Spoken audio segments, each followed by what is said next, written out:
어차피 정민 씨는 당신 사랑하지도 않잖아요. 시간 낭비하지 말고 빨리 이혼이나 해줘요. 호텔 앞 주차장, 김민영은 남편의 외도 상대에게서 이 말을 듣는 순간 무릎이 꺾일 것만 같았습니다. 그동안 자식들을 위해, 가정을 위해 참고 또 참았던 시간들이 한순간에 무너져 내렸습니다. 남편의 외도 앞에 무너진 아내, 민영의 인생은 앞으로 어떻게 되는 걸까요? 사연 시작 전 구독과 좋아요 부탁드립니다. 오늘 이 영상을 보고 계신 곳을 댓글로 적어주세요. 사연 시작하겠습니다. 김민영은 결혼 전 남편 이정민과 같은 회사에서 일했습니다. 둘은 프로젝트를 함께 진행하며 자연스럽게 가까워졌고 서로의 일하는 모습을 존중하며 사랑에 빠졌습니다. 결혼 후에도 함께 직장 생활을 이어갔지만 처자일을 임신하면서 민영은 회사를 그만두기로 결심했습니다. 당시 남편의 월급만으로도 충분히 살 수 있었고 무엇보다 아이를 직접 키우고 싶었기 때문입니다. 그렇게 민영은 전업주부가 되었습니다. 아침마다 남편의 출근을 챙기고 아이들 학교 준비를 돕고 집안일을 하고 저녁에는 가족을 위한 식사를 준비했습니다. 시간은 빠르게 흘러 어느덧 20여 년이 지났습니다. 첫째 딸 수진이는 대학을 졸업하고 취업 준비를 하고 있었고 둘째 아들 준민은 대학생이 되어 있었습니다. 그 사이 남편 정민은 더 큰 회사로 이직했습니다. 연봉도 크게 올랐고 가족은 더 넓은 아파트로 이사했습니다. 경제적으로는 여유로워졌지만 민영은 어느 순간부터 남편에게서 묘한 변화를 느끼기 시작했습니다. 여보, 저녁 먹고 가요. 아니, 오늘 회식 있어서 늦을 것 같아. 또요? 이번 주만 벌써 3번째인데. 바쁘니까 그런 거지. 이해해줘. 정민은 점점 늦게 들어오기 시작했습니다. 주말에도 골프 약속이나 회의가 있다며 자주 집을 비웠습니다. 예전에는 가족과 함께 보내던 주말이었는데 이제는 혼자만의 시간이 더 많아진 것 같았습니다. 어느 날 민영은 남편의 셔츠에서 낯선 향수 냄새를 맡았습니다. 자신이 쓰지 않는 향이었고 남편이 쓰는 향도 아니었습니다. 가슴이 철렁 내려앉았지만 민영은 아무렇지 않은 척했습니다. 이 셔츠 세탁소에 맡길까요? 그래. 정민은 대수롭지 않게 대답하고는 다시 휴대폰을 들여다봤습니다. 민영은 남편의 뒷모습을 바라보며 불안한 마음을 삼켰습니다. 그 후로도 의심스러운 일들이 계속되었습니다. 휴대폰을 항상 뒤집어 놓거나 화장실에 갈 때도 꼭 들고 가는 모습, 전화가 오면 발코니로 나가서 통화하는 모습, 주말 골프 약속이라며 나갔다가 저녁 늦게 들어오는 일들, 모든 것이 수상했습니다. 민영은 남편의 휴대폰을 몰래 확인해 볼까 생각했지만 차마 그러지 못했습니다. 만약 정말로 외도를 하고 있다는 증거를 발견한다면 그 다음은 어떻게 해야 할까요? 이혼을 해야 할까요? 아이들은 어떻게 하죠? 특히 아들 준민은 한창 예민한 시기였습니다. 대학 생활도 적응하느라 힘들어하는데 부모의 이혼 소식까지 듣게 된다면 얼마나 충격을 받을까요? 딸 수진이도 취업 준비로 스트레스를 받고 있는 상황이었습니다. 민영은 매일 밤 혼자 눈물을 흘렸습니다. 남편이 늦게 들어와 코를 골며 잠든 옆에서 민영은 천장을 바라보며 생각했습니다. 그냥 모른 척하고 살까? 아이들이 다 자랄 때까지만이라도. 하지만 마음 한구석에서는 분명히 알고 있었습니다. 남편이 다른 여자를 만나고 있다는 것을. 그래도 민영은 애써 외면했습니다. 현실을 마주하기가 두려웠기 때문입니다. 그렇게 민영은 하루하루를 버텨냈습니다. 아침에는 남편의 아침밥을 차려주고 낮에는 집안일을 하고 저녁에는 혼자 식사를 하며 남편을 기다렸습니다. 가끔 친구들을 만나도 내색하지 않았습니다. 모든 것이 괜찮은 척, 행복한 척 연기를 했습니다. 하지만 민영의 마음속에는 점점 큰 구멍이 뚫리고 있었습니다. 20년 넘게 쌓아온 결혼 생활이 무너지고 있다는 것을 느끼면서도 민영은 그저 참을 수밖에 없었습니다. 그러던 어느 날 민영은 동네 문화센터의 글쓰기 모임 안내 전단지를 보게 되었습니다. 집에만 있으면 자꾸 남편 생각만 하게 되고 혼자 있는 시간이 견디기 힘들어진 민영은 용기를 내어 모임에 참여해 보기로 했습니다. 첫 수업 날 민영은 떨리는 마음으로 문화센터에 들어섰습니다. 비슷한 또래의 여성들이 대부분이었고 모두 편안한 분위기에서 자신의 이야기를 글로 풀어내고 있었습니다. 안녕하세요. 처음 오셨죠? 편하게 앉으세요. 글쓰기 강사는 따뜻한 미소로 민영을 맞이했습니다. 수업은 각자 자신의 경험이나 생각을 자유롭게 쓰고 돌아가며 읽어보는 방식으로 진행되었습니다.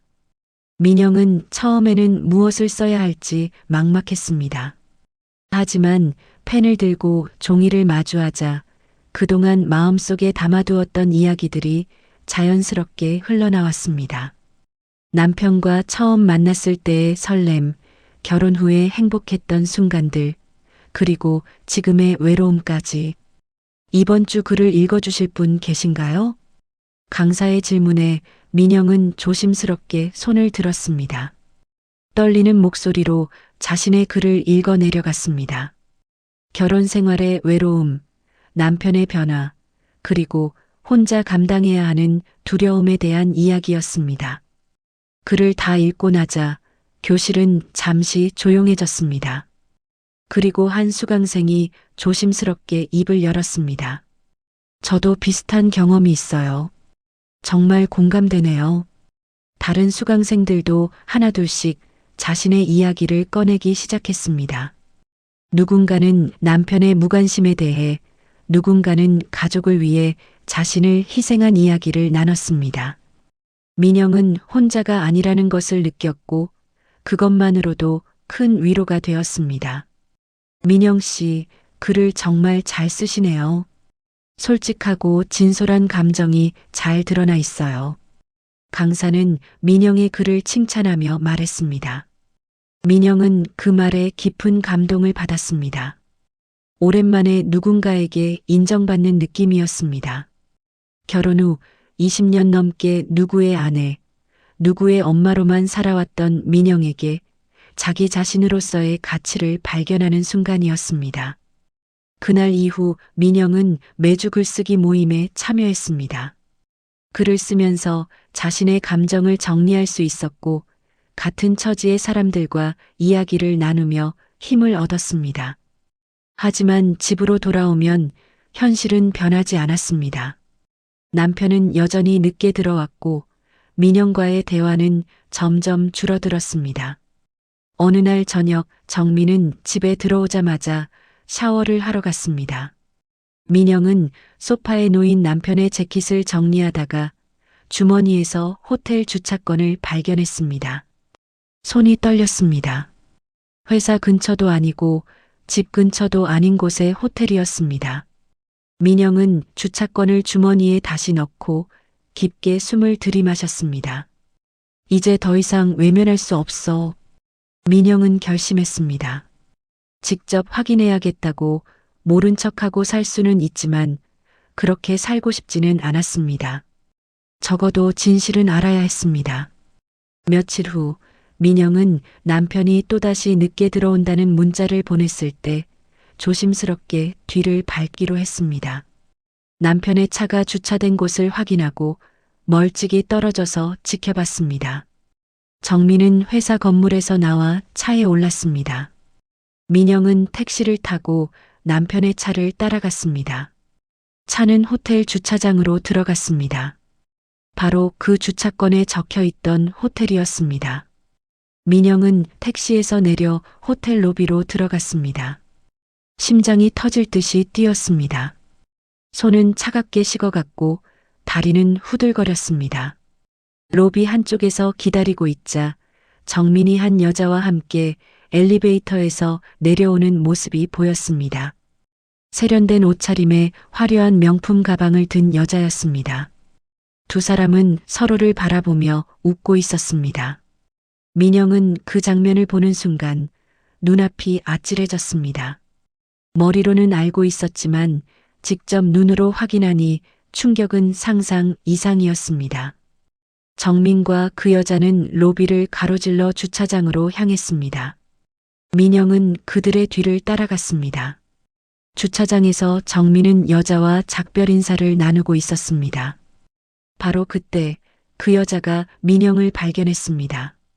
여자는 민영을 위아래로 훑어보더니 비웃는 듯한 표정을 지었습니다. 어머, 당신이 부인이세요? 민영은 말문이 막혔습니다. 그 여자는 민영이 아무 말도 하지 못하는 것을 보고는 더욱 당당하게 말을 이었습니다. 어차피 정민 씨는 당신 사랑하지도 않잖아요. 시간 낭비하지 말고 빨리 이혼이나 해줘요. 그 순간 민영의 머릿속이 하얗게 변했습니다. 20년 넘게 쌓아온 결혼 생활, 남편을 위해 회사를 그만두고 아이들을 키우며 집안을 지켜온 시간들이 주마등처럼 스쳐 지나갔습니다. 그리고 그 모든 것이 이 한마디에 무너져 내렸습니다. 정민은 당황한 표정으로 민영을 바라봤습니다. 민영아, 이게 무슨... 됐어요. 민영은 차분하게 말했습니다. 목소리는 떨렸지만 눈빛만큼은 단호했습니다. 이제 끝이에요. 이혼해요. 그날 밤 민영은 집으로 돌아와 방 안에서 밤새 울었습니다. 분노와 슬픔, 배신감과 허무함이 한꺼번에 밀려왔습니다. 하지만 눈물을 다 흘리고 나니 오히려 마음이 정리되었습니다. 더 이상 이 결혼을 지킬 이유가 없었습니다. 아이들을 위해 참고 살 수도 있지만 그건 아이들을 위한 것이 아니라 자신의 비겁함을 정당화하는 것일 뿐이었습니다. 민영은 자신의 인생을 되찾기로 결심했습니다. 다음 날 아침 민영은 평소처럼 아침 식사를 준비했습니다. 정민은 불안한 표정으로 식탁에 앉았습니다.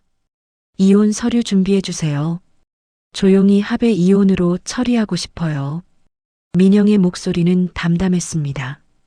정민은 당황스러워하며 변명을 늘어놓기 시작했습니다. 미안해. 내가 정신이 없어서 그냥 한순간의 실수였어. 다시 시작할 수 있어. 실수가 몇 개월이나 계속되나요? 이제 그만해요. 저도 지쳤어요. 정민은 더 이상 말을 잇지 못했습니다. 사실 그도 이 결혼이 끝났다는 것을 알고 있었습니다. 다만 인정하기 싫었을 뿐입니다. 재산 분할은 법대로 해요. 아이들한테는 제가 먼저 얘기할게요. 민영은 냉정하게 말했습니다. 20년 넘게 함께한 남편이었지만 이제는 남이나 다름없었습니다. 며칠 후 민영은 아이들을 불러 모았습니다. 수진이와 준민는 심각한 엄마의 표정을 보고 긴장한 모습이었습니다. 얘들아, 엄마가 할 말이 있어.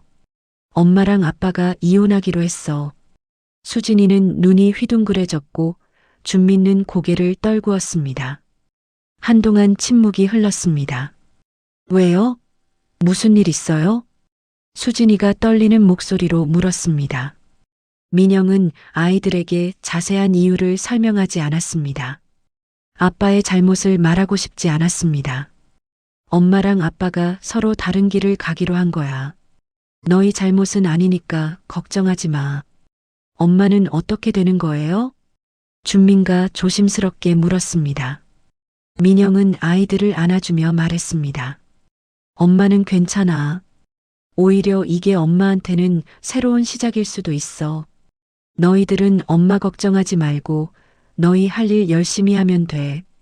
아이들은 눈물을 글썽이며 엄마를 꼭 껴안았습니다.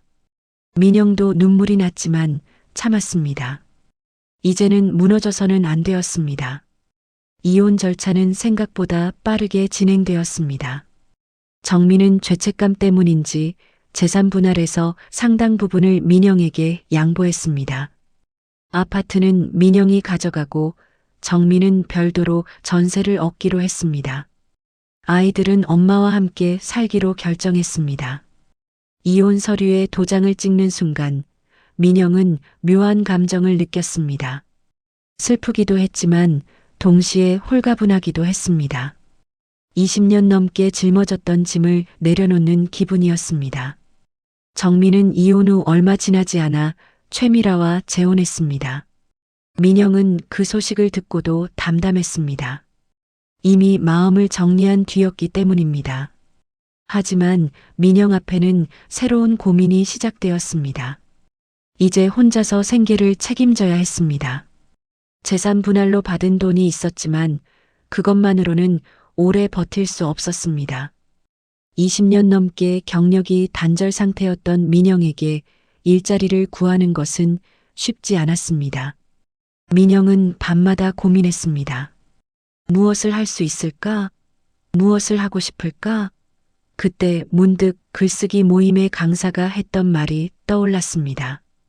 당신의 이야기는 많은 사람들에게 힘이 될 수 있어요. 민영은 결심했습니다. 자신의 이야기를 글로 쓰기로. 이혼의 아픔, 배신의 상처, 그리고 다시 일어서는 과정을 솔직하게 담아내기로 했습니다. 매일 밤 민영은 노트북 앞에 앉아 글을 썼습니다. 자신의 결혼 생활, 남편의 외도, 이혼의 과정을 하나하나 되짚어가며 소설로 풀어냈습니다. 글을 쓰면서 또다시 눈물이 났지만 그 눈물은 치유의 과정이기도 했습니다. 민영은 매일 글을 썼지만 당장의 생계 문제는 해결해야 했습니다. 재산 분할로 받은 돈은 아이들 학비와 생활비로 쓰이고 있었고 민영 자신도 최소한의 수입이 필요했습니다. 민영은 동네 마트에서 아르바이트 자리를 구했습니다. 오전 시간대에 몇 시간씩 계산대에 앉아 손님들을 응대했습니다. 처음에는 낯설고 힘들었습니다.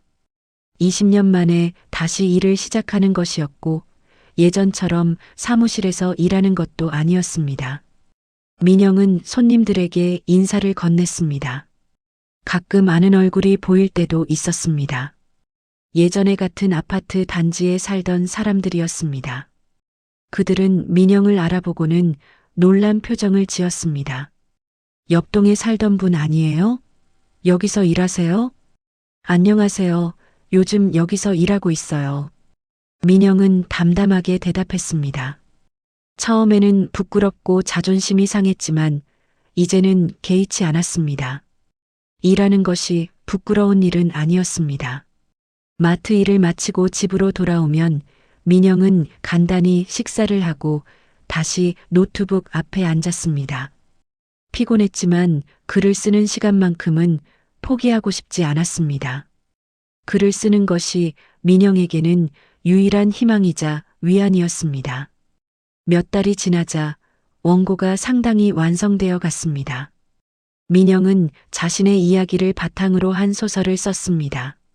주인공은 20년 넘게 가정에 헌신했지만 남편의 배신으로 이혼하게 되는 여성이었고 그녀가 다시 일어서는 과정을 그렸습니다. 제목은 어차피 남편은 당신을 사랑하지 않잖아요로 정했습니다. 그날 호텔 주차장에서 최미라가 했던 말이었습니다. 그 말은 민영에게 가장 큰 상처였지만 동시에 현실을 직시하게 만든 말이기도 했습니다. 원고를 다 쓰고 나자 민영은 여러 출판사에 투고하기 시작했습니다. 글쓰기 모임 강사에게 조언을 구했고 강사는 몇 군데 출판사를 추천해 주었습니다. 민영 씨, 이 원고는 정말 좋아요. 솔직하고 진솔한 감정이 잘 드러나 있어요. 분명히 좋은 결과가 있을 거예요. 강사의 격려에 민영은 용기를 얻었습니다. 하지만 현실은 녹록지 않았습니다. 첫 번째 출판사로부터 회신이 왔습니다. 원고를 검토한 결과 저희 출판사의 방향성과 맞지 않아 출간이 어려울 것 같습니다. 좋은 기회가 있기를 바랍니다. 거절 이메일이었습니다. 민영은 실망했지만 포기하지 않고 다른 출판사에도 보냈습니다. 두 번째, 세 번째 출판사도 비슷한 답변을 보내왔습니다. 어떤 곳은 상업성이 부족하다고 했고, 어떤 곳은 소재가 너무 무겁다고 했습니다. 민영은 점점 지쳐갔습니다. 마트 일을 하고 집안일을 하고 밤에는 글을 쓰는 생활이 계속되었습니다. 몸도 마음도 한계에 다다르고 있었습니다. 어느 날 마트에서 일하던 중 현기증이 났습니다. 민영은 계산대에 앉아 있다가 그만 정신을 잃고 쓰러졌습니다. 동료들이 급히 병원으로 데려갔고 의사는 과로와 스트레스 때문이라고 진단했습니다. 몸을 좀 쉬셔야 해요. 이렇게 무리하시면 안 됩니다. 의사의 말에 민영은 쓴웃음을 지었습니다. 쉬고 싶어도 쉴 수 없었습니다. 돈을 벌어야 했고 글도 써야 했습니다. 집으로 돌아온 민영은 침대에 누워 천장을 바라보다 문득 이런 생각이 들었습니다. 내가 왜 이렇게 힘들게 살아야 하지? 그냥 포기하고 편하게 살면 안 될까? 하지만 곧 고개를 저으며 마음을 다잡았습니다. 아이들에게도 자신에게도 포기하는 모습을 보여주고 싶지 않았습니다. 민영은 다시 일어나 노트북을 켰습니다. 원고를 다시 한번 읽어보고 수정할 부분을 고쳤습니다. 그리고 마지막으로 한 곳의 출판사에 원고를 보냈습니다. 이게 마지막이야. 이번에도 안 되면 그때 가서 다시 생각하자. 민영은 이메일 전송 버튼을 눌렀습니다. 그리고 기도하는 마음으로 답변을 기다렸습니다. 한편 전 남편 정민은 최미라와의 재혼 생활을 시작했습니다. 처음에는 모든 것이 새롭고 행복했습니다. 미라는 민영과는 전혀 다른 스타일의 여자였습니다. 화려하고 세련됐으며 항상 밝고 적극적이었습니다. 여보, 이번 주말에 백화점 가요. 새 옷 좀 사야겠어요. 또 백화점을 가자고. 지난주에도 샀잖아. 그게 언젠데요? 계절이 바뀌었잖아요. 당신도 새 양복 맞춰야죠. 미라는 쇼핑을 즐겼습니다. 명품 가방, 옷, 구두, 액세서리까지 정민의 카드는 매달 한도를 넘어섰습니다. 미라야, 좀 아껴 쓰자. 돈이 무한정 있는 게 아니야. 당신 연봉이 얼마인데 그래요? 이 정도는 당연한 거 아니에요? 미라는 불쾌한 표정을 지었고 정민은 더 이상 말하지 못했습니다. 미라의 비위를 건드리고 싶지 않았습니다. 하지만 미라의 소비는 점점 도를 넘어섰습니다.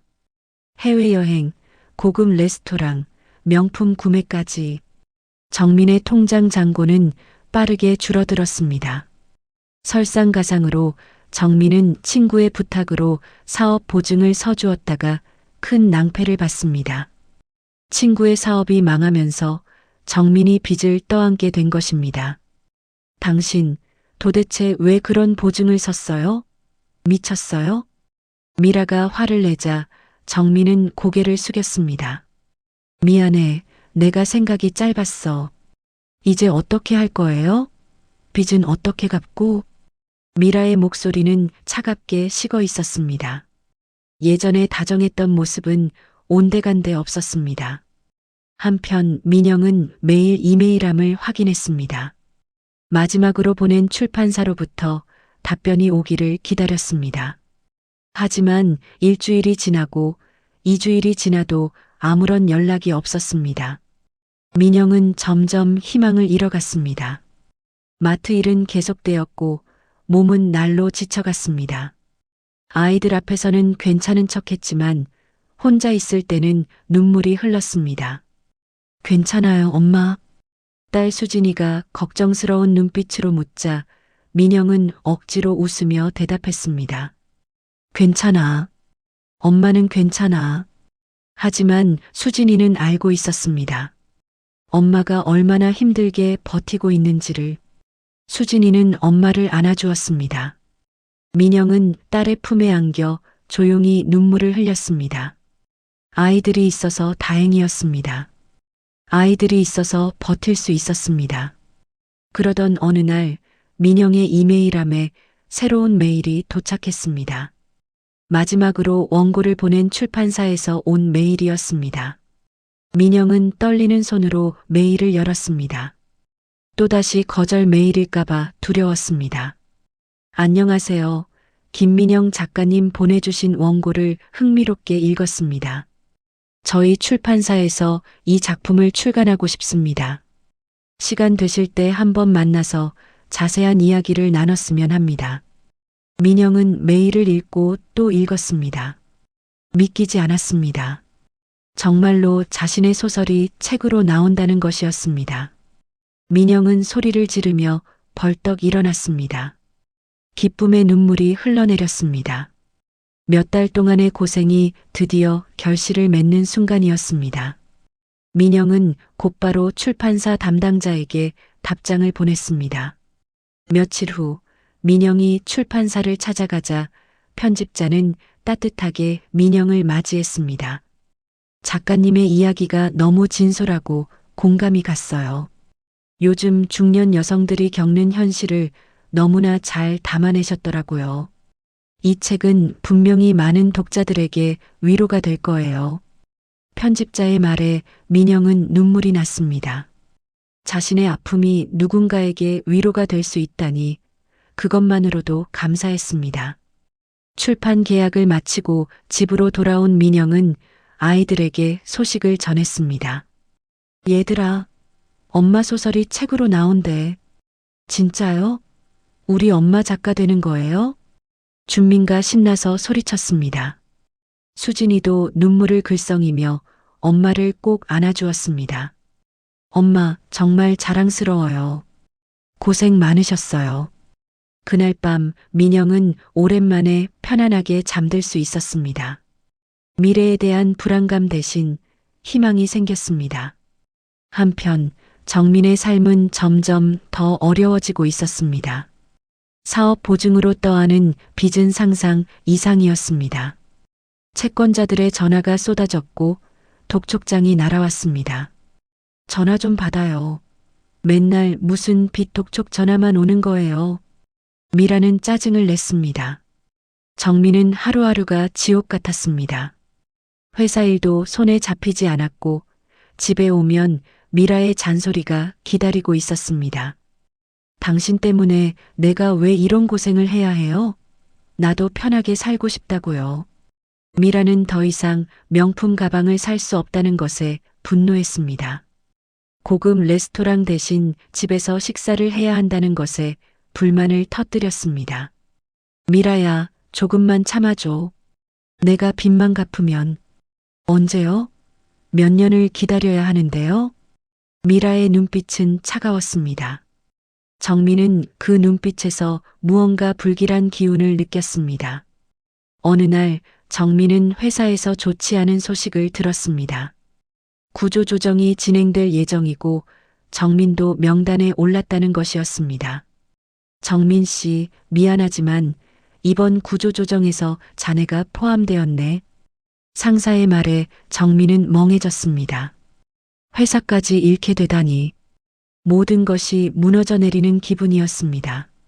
집으로 돌아온 정민은 미라에게 소식을 전했습니다. 미라야, 나 회사에서 잘렸어. 미라는 경악한 표정으로 정민을 바라봤습니다. 미안해. 구조조정에 내가 포함돼서 이제 어떻게 하라고요? 미라는 정민에게 소리를 치며 화를 냈습니다. 정민은 고개를 숙인 채 아무 말도 하지 못했습니다. 그날 밤 미라는 자신의 휴대폰을 들여다보며 누군가에게 문자를 보내기 시작했습니다. 정민은 불길한 예감이 들었지만 확인할 용기가 나지 않았습니다. 며칠 후 미라는 정민에게 차갑게 말했습니다. 나 이제 못 살겠어요. 이혼해요. 정민은 믿을 수 없다는 표정으로 미라를 바라봤습니다. 당신이랑 같이 있으면 나까지 망해요. 나는 이렇게 못 살아요. 미라는 이미 짐을 싸놓은 상태였습니다. 그리고 다른 남자가 아래에서 기다리고 있다는 것을 정민은 창밖을 보고 알게 되었습니다. 정민은 제발 가지 말라고 애원했지만 미라는 돌아보지 않았습니다. 잘 지내요. 내가 잘못 봤어요. 당신 같은 사람이랑은 못 살아요. 미라는 문을 나섰고 정민은 텅 빈 집에 혼자 남았습니다. 몇 달 후 민영의 소설이 서점에 진열되었습니다. 민영은 서점에 직접 가서 책꽂이에 꽂혀 있는 자신의 책을 보았습니다. 민영은 책을 손에 들고 한참을 바라봤습니다. 표지에는 자신의 이름이 선명하게 적혀 있었습니다. 저자 김민영, 그 세 글자가 이렇게 뿌듯할 수가 없었습니다. 처음에는 책이 잘 팔리지 않았습니다. 무명 작가의 첫 소설이었고 홍보도 크게 하지 못했습니다. 하지만 입소문을 타기 시작했습니다. 한 독자가 온라인 서점에 후기를 남겼습니다. 이 책을 읽으며 너무 많이 울었습니다. 저도 비슷한 상황을 겪고 있어서 더 공감이 됐어요. 작가님, 힘내세요. 저도 용기 내볼게요. 그 후기를 시작으로 하나둘씩 댓글이 달리기 시작했습니다. 댓글은 점점 늘어났고 책은 판매량도 점점 늘어나고 있었습니다. 출판사 편집자는 기뻐하며 민영에게 연락했습니다. 작가님, 책이 정말 잘 나가고 있어요. 벌써 제세 결정됐어요. 민영은 믿기지 않았습니다. 자신의 아픈 이야기가 이렇게 많은 사람들에게 공감을 얻을 줄은 몰랐습니다. 책은 점점 더 많은 독자들에게 읽혔습니다. 온라인 서점의 베스트셀러 목록에 이름을 올렸고 주요 언론에서도 주목하기 시작했습니다. 중년 여성의 이혼과 재기를 그린 소설, 독자들의 뜨거운 반응. 무명 작가 김민영, 자전적 소설로 베스트셀러 등극. 기사가 나가기 시작했고 민영은 인터뷰 요청을 받았습니다. 처음에는 당황스러웠지만 곧 자신의 이야기를 당당히 할 수 있게 되었습니다. 제 개인적인 아픔이 누군가에게는 위로가 되고 용기가 될 수 있다는 것을 알게 되었어요. 그래서 이 이야기를 쓰게 되었습니다. 민영의 인터뷰는 많은 사람들에게 감동을 주었습니다. 특히 비슷한 처지의 중년 여성들은 민영의 이야기에 크게 공감했습니다. 강연 요청도 들어오기 시작했습니다. 문화센터, 도서관, 여성단체 등에서 민영에게 강연을 부탁했습니다. 어떻게 다시 일어설 수 있었나요? 힘들 때 어떻게 버텼나요? 청중들의 질문에 민영은 솔직하게 대답했습니다. 쉽지 않았어요. 많이 울었고 많이 절망했어요. 하지만 포기하지 않으려고 노력했어요. 그리고 제 이야기를 글로 쓰면서 치유할 수 있었어요. 청중들은 눈물을 흘리며 민영의 말에 귀를 기울였습니다. 강연이 끝나고 나면 많은 사람들이 민영에게 다가와 인사를 건넸습니다. 작가님, 정말 감사해요. 덕분에 용기를 얻었어요. 그런 말들을 들을 때마다 민영은 자신이 글을 쓴 것이 헛되지 않았다고 느꼈습니다. 인쇄 수입도 생기기 시작했습니다. 민영은 마트 아르바이트를 그만두고 글쓰기에 전념할 수 있게 되었습니다. 아이들은 엄마를 자랑스러워했습니다. 민영은 아이들 앞에서 당당해질 수 있었습니다. 한편 정민은 완전히 몰락한 상태였습니다. 회사에서 잘린 후 재취업을 시도했지만 나이도 있고 상황도 좋지 않아 쉽지 않았습니다. 미라가 떠난 후 정민은 혼자 월세방에서 지내고 있었습니다. 빚은 여전히 남아 있었고 채권자들의 독촉은 계속되었습니다. 정민은 하루하루 근근히 아르바이트를 하며 생활했습니다. 어느 날 정민은 우연히 서점에 들렀다가 베스트셀러 코너에서 익숙한 이름을 발견했습니다. 정민은 책을 집어들었습니다. 제목을 보는 순간 정민은 가슴이 철렁 내려앉았습니다. 저자 소개를 읽어보니 분명히 자신의 전 부인이었습니다. 정민은 책을 펼쳐 읽기 시작했습니다. 소설 속 이야기는 자신과 민영의 이야기였습니다.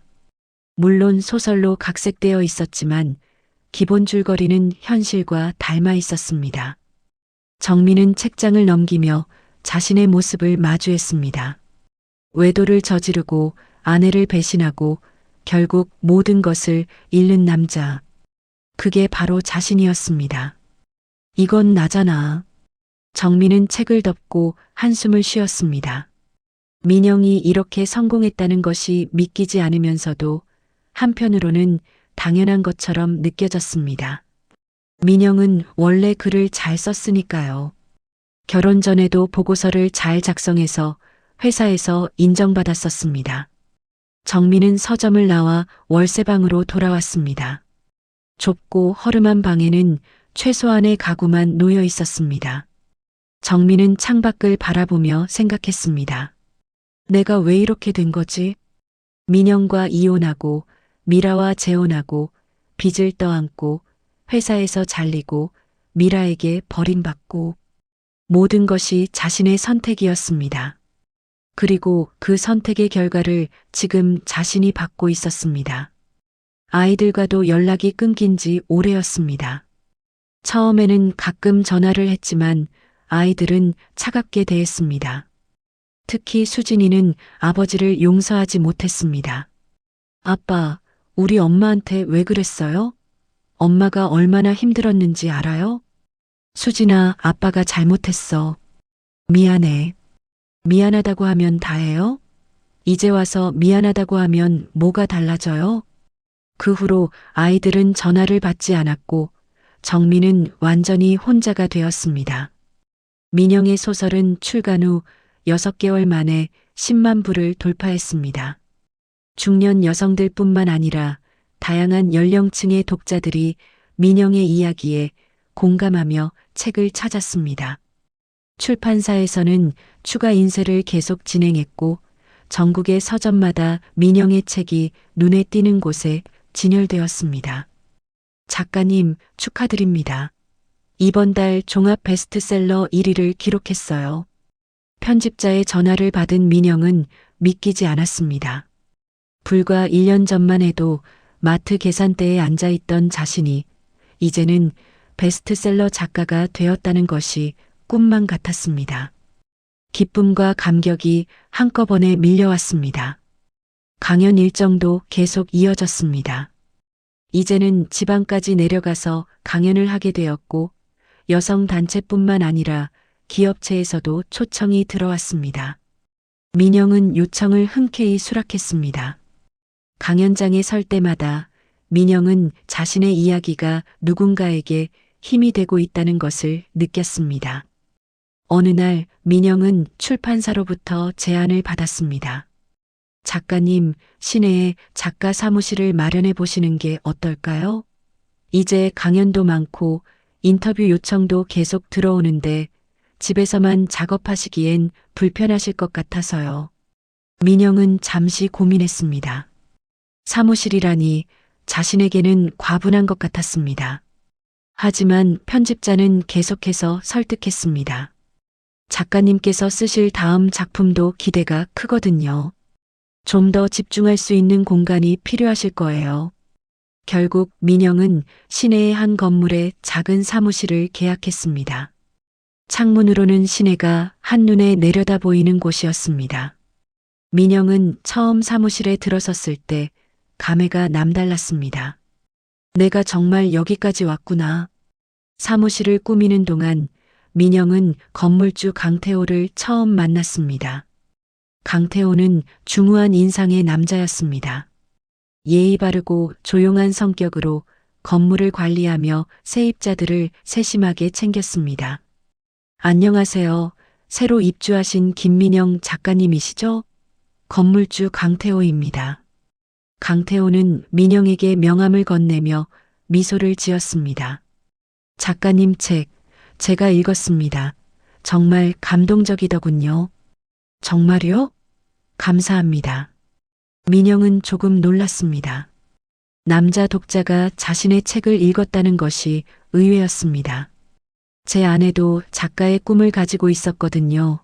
몇 년 전에 세상을 떠났지만 책을 읽으면서 아내 생각이 많이 났습니다. 강태호의 눈빛에는 깊은 슬픔이 서려 있었습니다. 민영은 그의 마음을 이해할 수 있었습니다. 죄송합니다. 힘드셨겠어요. 괜찮습니다. 이제는 많이 정리됐어요. 대신 작가님 책을 읽으면서 제가 아내에게 더 잘해줄 걸 하는 후회가 들더군요. 두 사람은 잠시 침묵 속에서 서로를 바라봤습니다. 같은 아픔을 겪은 사람들끼리만 나눌 수 있는 공감이 있었습니다. 불편한 일 있으시면 언제든 연락 주세요. 제가 도와드리겠습니다. 강태호는 다시 한번 미소를 지으며 자리를 떠났습니다. 민영은 그의 뒷모습을 바라보며 묘한 감정을 느꼈습니다. 그 후로 강태호는 가끔 민영의 사무실에 들러 커피를 건네거나 책에 관한 이야기를 나눴습니다. 둘 사이에는 자연스럽게 친분이 쌓여갔습니다. 한편 정민은 민영의 성공 소식을 계속해서 접하게 되었습니다. 뉴스에서, 인터넷에서, 서점에서 어디를 가도 민영의 이름이 보였습니다. 민영이가 정말 대단하게 됐구나. 정민은 복잡한 심경이었습니다. 한편으로는 자랑스럽기도 했고 한편으로는 자신이 초라하게 느껴졌습니다. 자신이 민영을 버렸지만 민영은 홀로 일어나서 이렇게 성공했습니다. 어느 날 정민은 용기를 내어 민영에게 문자를 보냈습니다. 민영아, 나 정민이야. 책 성공했다는 소식 들었어. 정말 축하해. 한번 만날 수 있을까? 문자를 보내고 나서 정민은 초조하게 답장을 기다렸습니다. 하지만 하루가 지나고 이틀이 지나도 답장은 오지 않았습니다. 정민은 다시 문자를 보냈습니다. 민영아, 내가 잘못했어. 정말 미안해. 그때 내가 정신이 없었어. 한 번만 만나줄 수 없을까? 사과하고 싶어. 이번에도 답장은 없었습니다. 정민은 전화를 걸어봤지만 민영은 전화를 받지 않았습니다. 며칠 후 정민은 민영의 강연 일정을 알아냈습니다. 한 문화센터에서 강연이 있다는 것을 확인하고 정민은 그곳으로 향했습니다. 강연장에는 많은 사람들이 모여 있었습니다. 대부분 중년 여성들이었고 모두 민영의 이야기를 듣기 위해 기다리고 있었습니다. 민영이 무대에 올랐습니다. 예전과는 다른 모습이었습니다. 자신감 있는 표정, 당당한 자세. 정민은 객석 뒤쪽에서 민영을 바라봤습니다. 안녕하세요. 저는 작가 김민영입니다. 민영의 목소리는 힘이 있었습니다.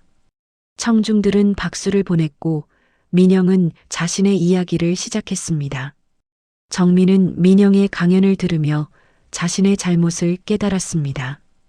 민영이 얼마나 힘들었을지, 얼마나 많은 눈물을 흘렸을지, 그리고 그 모든 것을 혼자 이겨내고 여기까지 왔다는 것을.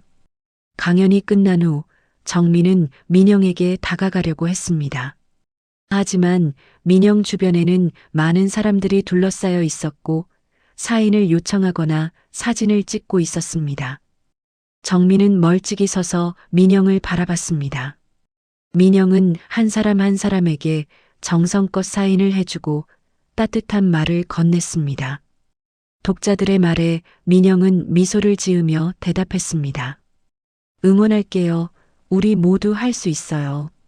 정민은 더 이상 다가갈 수 없었습니다. 민영은 이제 자신이 다가갈 수 없는 곳에 있었습니다. 정민은 조용히 강연장을 떠났습니다. 사무실에서 작업을 하던 어느 날 강태호가 커피 2잔을 들고 찾아왔습니다. 작가님, 커피 한잔 하시죠. 요즘 바쁘신 것 같던데 잠깐 쉬시는 게 어떨까요?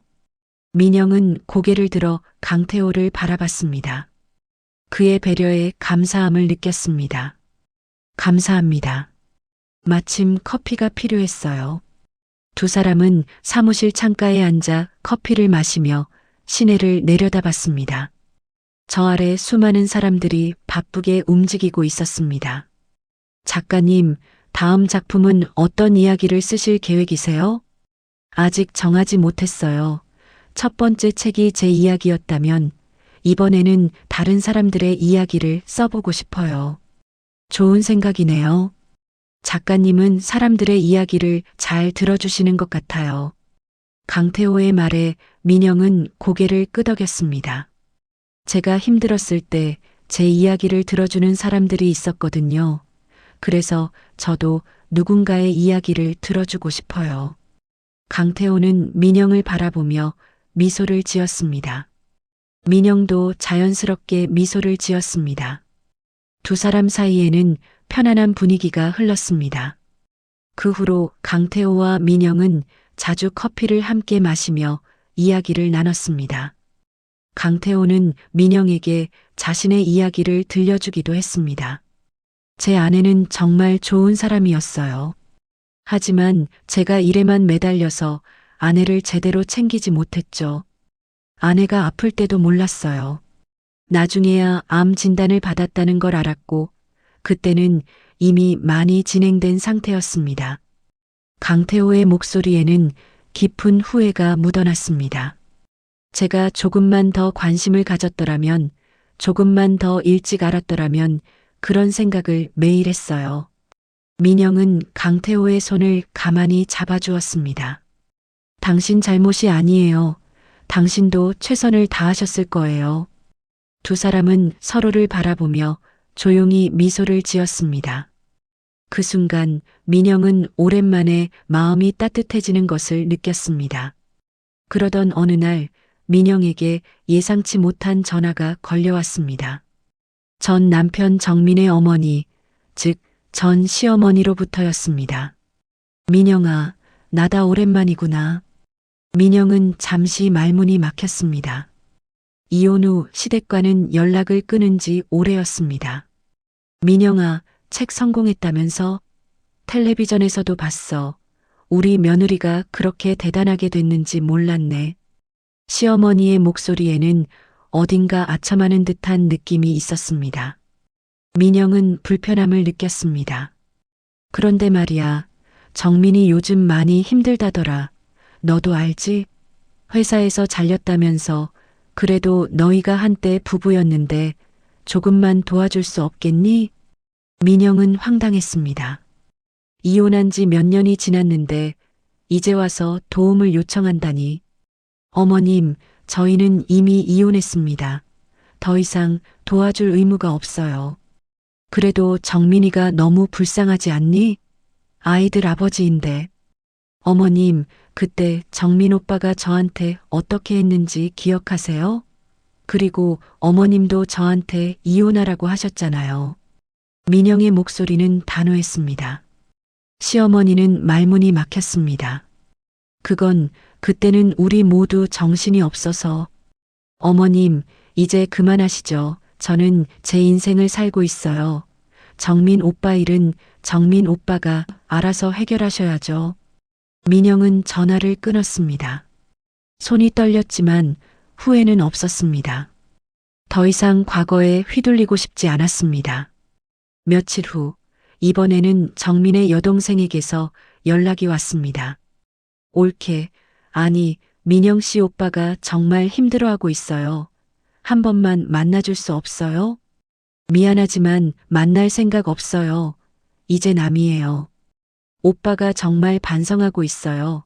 그리고 수진이랑 준민도 아버지가 필요하잖아요. 아이들은 제가 잘 키우고 있어요. 걱정하지 마세요. 민영은 단호하게 거절하고 전화를 끊었습니다. 과거의 인연들이 자꾸 민영을 붙잡으려 했지만 민영은 더 이상 그들에게 흔들리지 않았습니다. 강태호는 민영의 힘든 모습을 눈치챘습니다. 작가님, 무슨 일 있으세요? 표정이 안 좋으신데. 별일 아니에요. 괜찮아요. 괜찮은 것 같지 않으신데요. 제가 도와드릴 일 있으면 말씀하세요. 강태호의 진심 어린 걱정에 민영은 마음이 따뜻해졌습니다. 민영은 조심스럽게 최근에 있었던 일들을 이야기했습니다. 전 남편 쪽에서 자꾸 연락이 와요. 도와달라고 하지만 저는 이제 그들과는 아무 관계도 없어요. 당연히 그래야죠. 작가님은 작가님의 인생을 사셔야 해요. 과거에 붙잡혀 있을 필요 없어요. 강태호의 말에 민영은 고개를 끄덕였습니다. 작가님은 충분히 강하고 충분히 훌륭한 분이에요.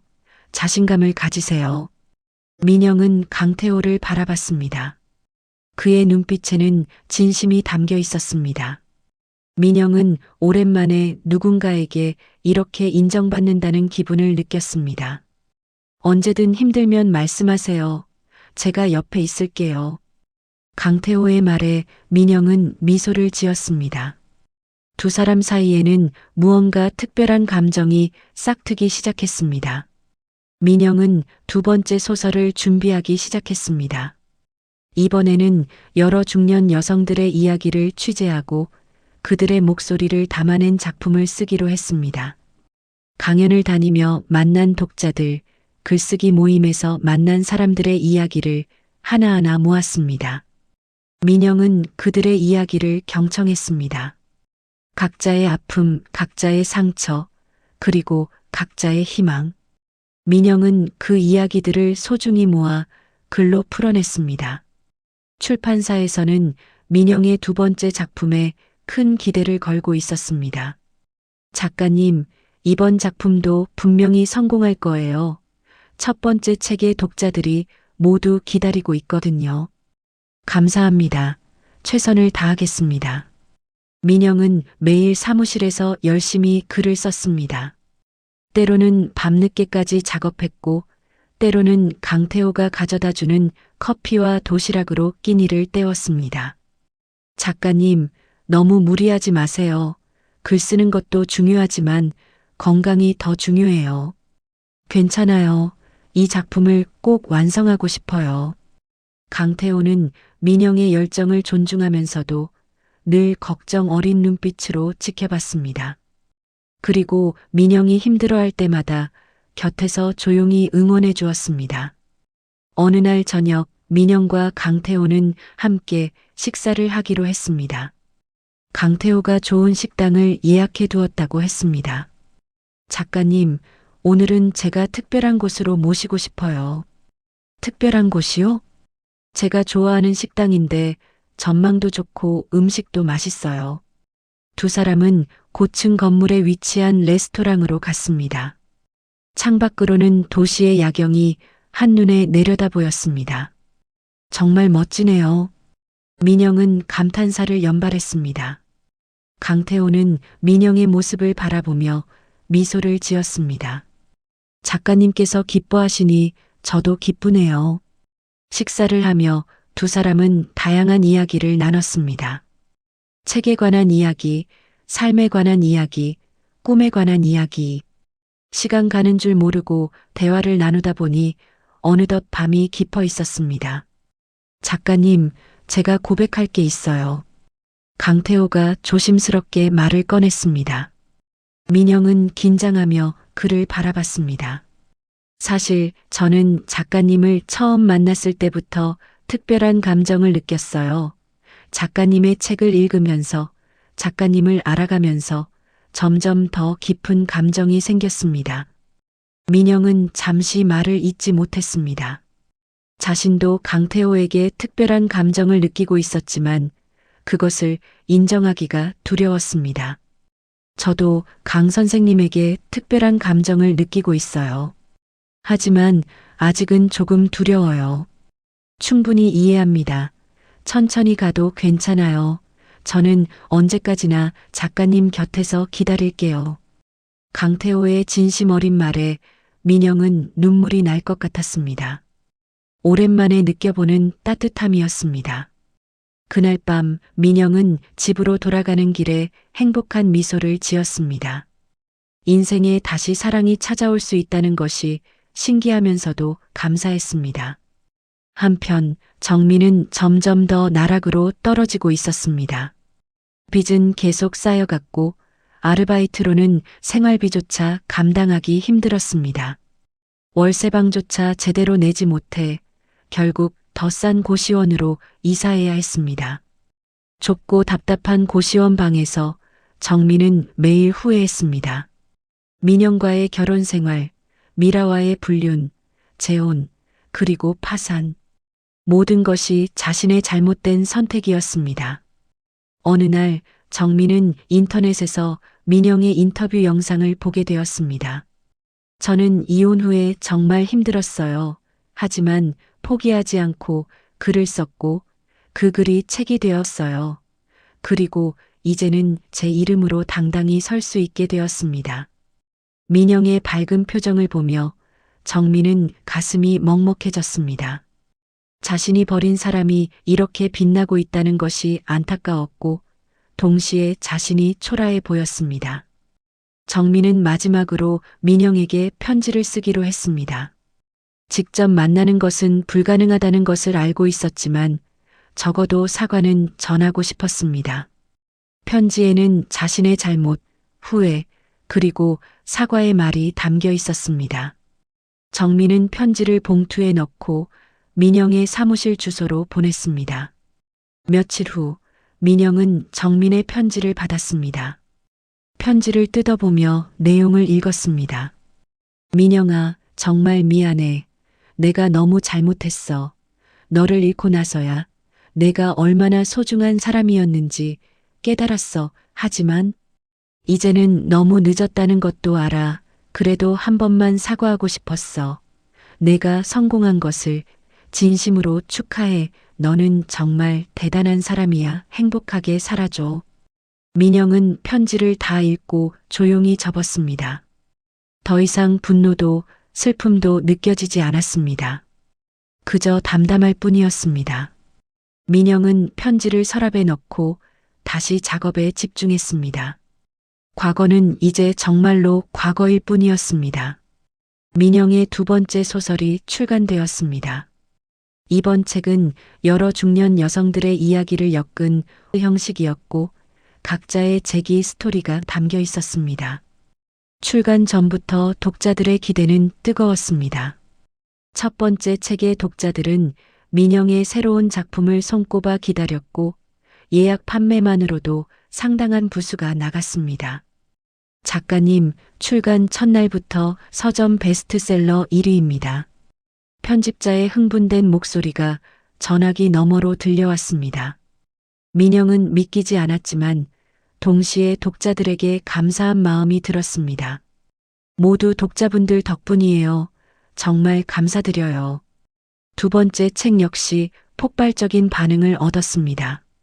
독자들은 책을 읽으며 자신의 이야기를 발견했고 용기를 얻었습니다. 온라인 서점의 후기는 계속 쌓여갔고 민영의 책은 몇 달 동안 베스트셀러 목록에 머물렀습니다.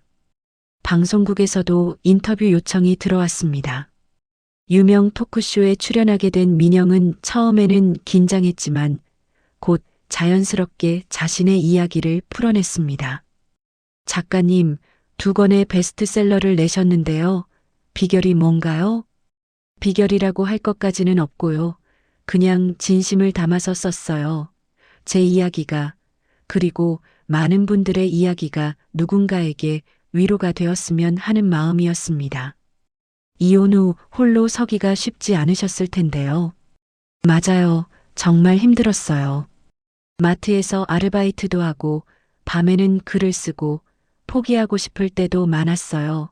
하지만 제 아이들이 있었고 그리고 제 자신을 위해 포기하면 안 된다고 생각했어요. 민영의 솔직한 이야기는 시청자들에게 큰 감동을 주었습니다. 방송 후 민영의 책은 다시 한번 판매량이 급증했고 새로운 독자들이 민영의 팬이 되었습니다. 강연 일정은 더욱 바빠졌습니다. 전국 각지에서 초청이 들어왔고 대학교에서도 특강 요청이 왔습니다. 민영 작가님, 저희 대학교에서 학생들을 위한 특강을 부탁드려도 될까요? 인생의 위기를 극복하는 법에 대해 이야기해 주셨으면 합니다. 민영은 흔쾌히 수락했습니다. 젊은 학생들에게도 자신의 이야기가 도움이 될 수 있다면 그보다 좋은 일은 없었습니다. 대학교 강연장에는 수백 명의 학생들이 모였습니다. 민영은 무대에 서서 학생들을 바라봤습니다. 여러분, 인생에는 예상치 못한 위기가 찾아옵니다. 저도 그랬어요. 하지만 중요한 건 그 위기를 어떻게 받아들이고 극복하느냐입니다.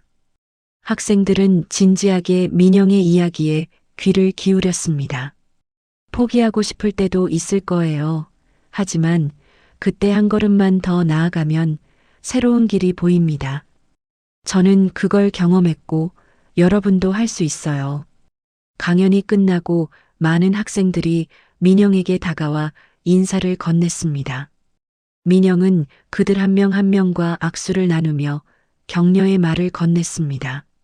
인쇄 수입도 상당했습니다.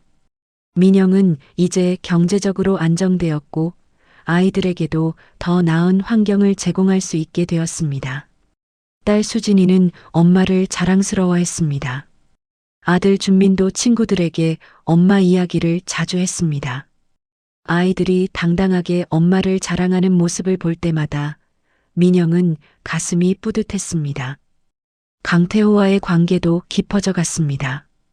두 사람은 자주 함께 시간을 보냈고 서로를 이해하고 존중하는 관계로 발전했습니다.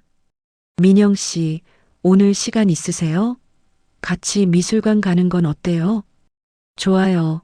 오랜만에 여유롭게 시간을 보내고 싶었어요. 미술관에서 그림을 감상하며 두 사람은 조용히 손을 잡았습니다. 더 이상 말이 필요 없었습니다. 서로의 존재만으로도 충분했습니다. 한편 정민의 삶은 완전히 바닥을 쳤습니다. 고시원 월세조차 밀리게 되면서 결국 쫓겨나게 되었습니다. 정민은 친구에게 부탁해 잠시 신세를 지게 되었습니다.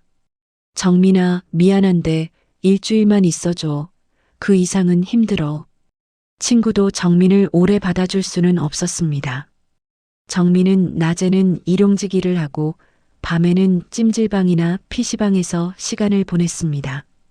어느 날 정민은 우연히 대형 서점 앞을 지나가게 되었습니다.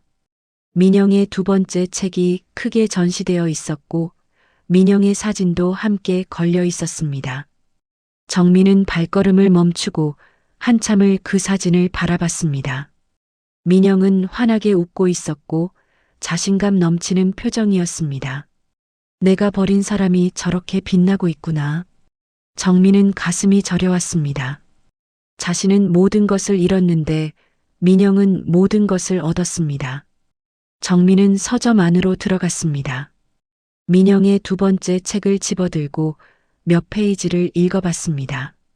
책 속에는 다양한 여성들의 이야기가 담겨 있었고 모두 자신처럼 배신당하고 버림받았지만 다시 일어선 사람들의 이야기였습니다. 정민은 책을 덮고 다시 서가에 꽂았습니다. 책을 살 돈도 없었지만 무엇보다 자신이 그 책을 읽을 자격이 없다고 느꼈습니다. 서점을 나온 정민은 거리를 걸으며 생각했습니다. 나는 왜 이렇게 됐을까? 언제부터 잘못된 걸까? 답은 명확했습니다. 민영을 배신한 그날부터였습니다. 미라에게 빠져 가정을 버린 그날부터였습니다. 모든 것이 자신의 선택이었고 그 대가를 지금 치르고 있는 것이었습니다. 정민은 한강 다리 위에 서서 밤하늘을 바라봤습니다. 차가운 강바람이 얼굴을 때렸습니다. 민영아, 정말 미안해. 내가 정말 바보였어. 정민의 눈에서 눈물이 흘러내렸습니다. 하지만 아무도 그의 눈물을 보지 않았습니다. 정민은 이제 완전히 혼자였습니다. 민영과 강태호의 관계는 점점 더 깊어졌습니다. 두 사람은 서로에게 없어서는 안 될 존재가 되었습니다. 강태호는 민영의 작품 활동을 든든하게 지원해 주었고 민영은 강태호에게 따뜻한 위로와 사랑을 주었습니다. 어느 날 강태호는 민영에게 조심스럽게 제안했습니다. 민영 씨, 우리 관계를 더 이상 숨기지 않는 게 어떨까요? 저는 민영 씨와 함께하는 것이 자랑스러워요. 민영은 잠시 망설였습니다. 아직 아이들에게도 제대로 이야기하지 못한 상태였고 대중 앞에 자신의 연애를 공개하는 것이 부담스럽기도 했습니다. 저도 그러고 싶어요. 하지만 아이들이 어떻게 생각할지 걱정돼요. 아이들도 분명 이해할 거예요. 엄마의 행복을 원하지 않을 자식은 없으니까요. 강태호의 말에 용기를 얻은 민영은 아이들을 만나기로 했습니다. 주말에 수진이와 준민을 집으로 불러 식사를 준비했습니다. 엄마, 무슨 일 있어요? 오늘 특별히 음식을 많이 준비하셨네요. 수진이가 의아해하며 물었습니다. 민영은 심호흡을 하고 입을 열었습니다. 얘들아, 엄마가 할 말이 있어. 요즘 만나는 사람이 있어. 수진이와 준민은 눈이 휘둥그레졌습니다. 잠시 침묵이 흘렀습니다. 어떤 분이신데요? 준민가 먼저 물었습니다. 엄마 사무실 건물주분이신데 정말 좋은 분이야. 엄마를 많이 이해해 주시고 존중해 주셔. 수진이는 엄마를 가만히 바라보다가 입을 열었습니다. 그분 때문에 엄마가 행복해 보여요. 요즘 엄마 표정이 정말 밝아졌거든요. 수진이의 말에 준민도 고개를 끄덕였습니다. 맞아요. 엄마도 행복하게 사실 자격 있어요. 저희는 괜찮으니까 너무 걱정하지 마세요. 민영은 아이들을 꼭 껴안았습니다. 눈물이 날 것 같았습니다. 고마워. 너희가 이렇게 말해줘서 정말 고마워. 며칠 후 민영은 아이들과 함께 강태호를 만났습니다. 강태호는 정성스럽게 준비한 선물을 아이들에게 건넸습니다. 반가워. 처음 보는구나. 너희 어머니는 정말 대단한 분이야. 너희들도 자랑스럽겠구나. 수진이는 예의 바르게 인사했고 준민도 씩씩하게 악수를 청했습니다. 네 사람은 함께 식사를 하며 즐거운 시간을 보냈습니다. 강태호는 아이들의 이야기에 귀를 기울였고 진심으로 관심을 보였습니다. 아이들도 강태호의 따뜻한 성품을 느낄 수 있었습니다. 식사 후 수진이가 엄마에게 조용히 말했습니다. 아저씨 정말 좋은 분 같아요. 잘 만나신 것 같아요. 민영은 딸의 손을 꼭 잡았습니다.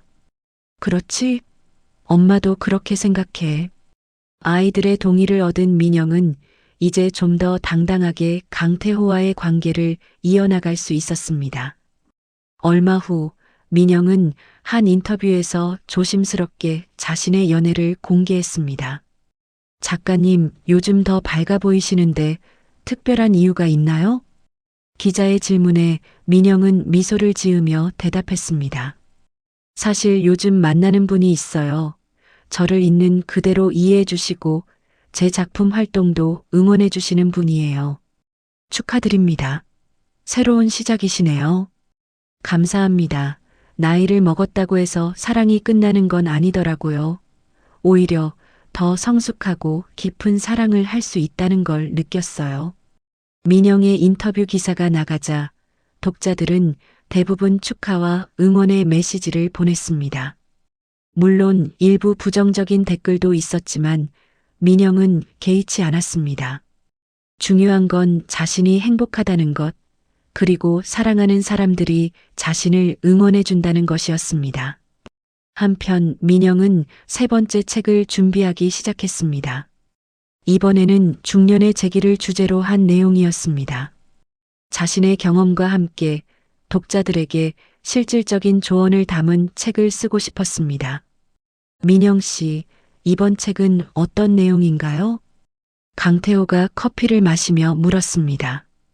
중년 여성들이 다시 일어서는 방법에 대해 쓰려고 해요. 실질적인 조언도 담고 용기를 줄 수 있는 내용으로요. 좋은 주제네요. 분명 많은 분들에게 도움이 될 거예요. 고마워요. 당신이 있어서 제가 이렇게 계속 도전할 수 있어요. 저야말로 민영 씨 덕분에 다시 살아가는 의미를 찾았어요. 두 사람은 서로를 바라보며 미소를 지었습니다. 창밖으로는 서울의 풍경이 펼쳐져 있었고 두 사람의 미래도 그만큼 넓게 열려 있었습니다. 어느 날 민영은 예전 글쓰기 모임 사람들을 만났습니다. 그들은 민영의 성공을 진심으로 축하해 주었습니다. 민영 씨, 정말 대단해요. 우리 중에 작가가 나올 줄은 몰랐어요. 아니에요. 여러분 덕분이에요. 여러분이 제 이야기를 들어주시고 격려해 주셔서 여기까지 올 수 있었어요. 그 만남은 민영에게 또 다른 힘이 되었습니다. 힘들었던 시절을 함께 겪은 사람들이 지금의 행복을 같이 기뻐해 주는 것만큼 고마운 일은 없었습니다. 1년 후 민영의 세 번째 책이 출간되었습니다. 이 책 역시 출간과 동시에 베스트셀러가 되었고 민영은 명실상부 대한민국 대표 중년 여성 작가로 자리매김했습니다. 출판사에서는 민영의 세 권의 책을 묶어 특별편을 출간하기로 했고 민영의 작품은 해외에도 번역 출간되기 시작했습니다. 작가님, 해외에서 번역 출간 요청이 들어왔어요. 정말요? 믿기지 않네요. 민영은 자신의 이야기가 국경을 넘어 더 많은 사람들에게 전해진다는 것이 감사했습니다. 어느 가을날 민영은 도시 전경이 한눈에 내려다 보이는 자신의 사무실에서 커피를 마시며 창밖을 바라보고 있었습니다. 높은 빌딩들 사이로 햇살이 비치고 저 아래에서는 수많은 사람들이 각자의 삶을 살아가고 있었습니다. 문이 열리며 강태호가 들어왔습니다. 민영 씨, 무슨 생각 중이세요? 그냥 여기까지 오기까지 참 많은 일이 있었다는 생각이 들어서요. 강태호는 민영 옆에 자연스럽게 서서 함께 창밖을 바라봤습니다. 정말 그러네요. 제가 처음 민영 씨를 만났을 때가 엊그제 같은데 말이에요. 그때 당신이 제 책을 읽었다고 했을 때 정말 놀랐어요. 제 이야기가 누군가에게 닿았다는 게 신기했거든요. 민영 씨의 이야기는 이제 수십만 명에게 닿았어요. 그리고 앞으로도 더 많은 사람들에게 전해질 거예요. 민영은 강태호를 바라보며 미소를 지었습니다. 두 사람은 자연스럽게 손을 잡았습니다. 창밖으로는 서울의 가을 풍경이 펼쳐져 있었고 두 사람의 미래도 그만큼 아름다워 보였습니다. 그날 오후 민영은 한 방송국의 특별 인터뷰를 위해 스튜디오에 갔습니다. 인생 2막을 시작한 사람들이라는 주제의 프로그램이었고 민영이 메인 게스트로 초청받았습니다. 이혼 후 베스트셀러 작가가 되신 김민영 작가님이십니다. 진행자의 소개에 민영은 환하게 웃으며 인사했습니다.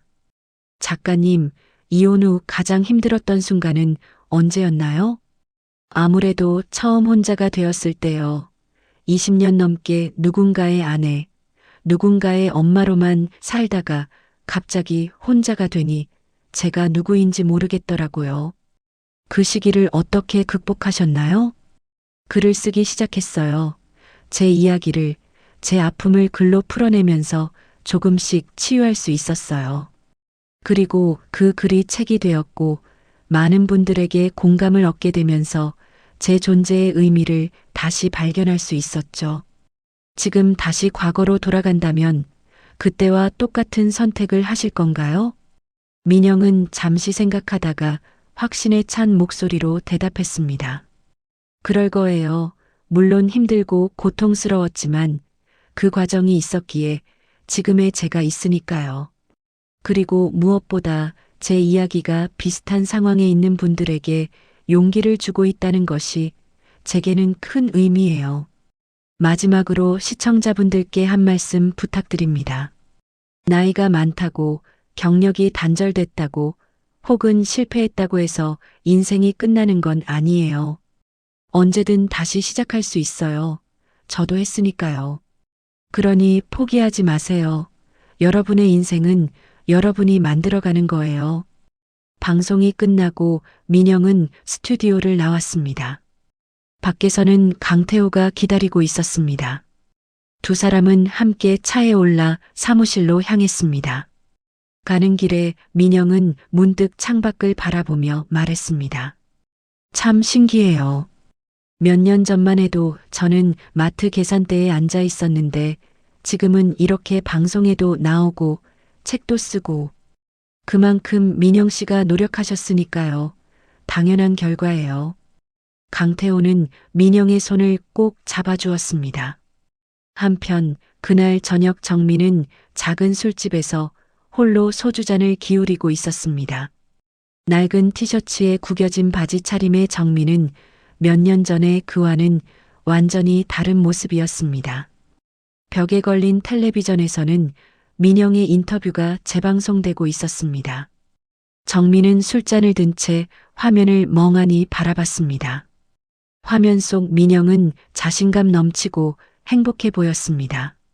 정민은 쓴웃음을 지었습니다. 그래, 내가 너를 사랑하지 않았지. 아니, 사랑하는 방법을 몰랐던 거겠지.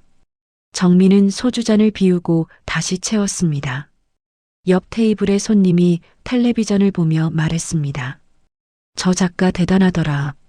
이혼하고 혼자서 다시 일어섰다며? 진짜 멋있어. 정민은 그 대화를 들으며 고개를 숙였습니다. 자신이 버린 사람이 이렇게 많은 사람들에게 사랑받고 있다는 것이 자랑스럽기도 하고 한편으로는 너무나 부끄러웠습니다. 술집을 나온 정민은 비틀거리며 거리를 걸었습니다. 어느새 밤이 깊어 있었고 차가운 바람이 불어왔습니다. 정민은 한강 다리 위에 섰습니다. 강물은 어둠 속에서 조용히 흐르고 있었습니다. 민영아, 정말 미안해 그리고 축하해. 정민의 말은 바람에 흩어졌고 아무도 듣지 못했습니다. 정민은 다리를 건너 자신의 고시원으로 돌아갔습니다. 좁고 답답한 방에 누워 정민은 천장을 바라봤습니다. 예전에 살던 넓은 아파트, 사랑했던 가족들, 안정적이었던 직장, 모든 것이 꿈처럼 사라졌습니다. 이게 내가 선택한 인생의 결과구나. 정민은 눈을 감았습니다. 후회는 이제 아무 소용이 없었습니다. 다음 날 아침 민영은 아이들과 함께 식사를 하기 위해 만났습니다. 수진이는 최근 좋은 회사에 취직했고 준민는 대학 생활을 즐기고 있었습니다. 저 이번에 승진했어요. 수진이가 신나서 말했습니다. 정말? 축하해. 엄마 덕분이에요. 엄마가 열심히 사는 모습을 보면서 저도 열심히 할 수 있었어요. 고마워. 너희들이 엄마를 응원해줘서 여기까지 올 수 있었어. 수진이가 조심스럽게 물었습니다. 그리고 강 아저씨랑은 잘 되고 있어요? 정말 좋은 분이야. 너희들도 좋아하잖아. 저희도 강 아저씨 좋아해요. 엄마가 행복해 보여서 저희도 기뻐요. 식사 후 세 사람은 함께 사진을 찍었습니다. 민영은 양쪽에 아이들을 끼고 환하게 웃었습니다. 더 이상 슬픔도 두려움도 없었습니다. 오직 행복과 감사함만이 있었습니다. 며칠 후 민영은 사무실에서 다음 작품을 구상하고 있었습니다. 창밖으로는 시내가 한눈에 내려다 보였고 책상 위에는 독자들이 보내온 편지들이 쌓여 있었습니다. 강태호가 커피를 들고 들어왔습니다. 민영 씨, 잠깐 쉬세요. 커피 한잔 하면서요. 고마워요. 두 사람은 창가에 나란히 서서 커피를 마시며 도시를 내려다봤습니다. 저기 저 아래 어딘가에서 누군가는 지금 힘든 시간을 보내고 있을 거예요. 민영이 조용히 말했습니다. 그 사람들에게 제 이야기가 조금이나마 힘이 되었으면 좋겠어요. 포기하지 말라고, 다시 일어설 수 있다고 말해주고 싶어요. 분명 그럴 거예요. 민영 씨의 이야기는 이미 수많은 사람들에게 용기를 주고 있잖아요. 민영은 강태호를 바라보며 미소를 지었습니다. 두 사람은 자연스럽게 손을 잡았습니다. 창밖의 도시는 여전히 바쁘게 돌아가고 있었고 두 사람의 앞에는 무한한 가능성이 펼쳐져 있었습니다. 민영은 조용히 중얼거렸습니다. 저는 작가 김민영입니다. 그리고 이제는 제 이름으로 당당히 서는 사람입니다. 그 순간 달빛이 창문을 통해 들어와 두 사람을 비췄습니다.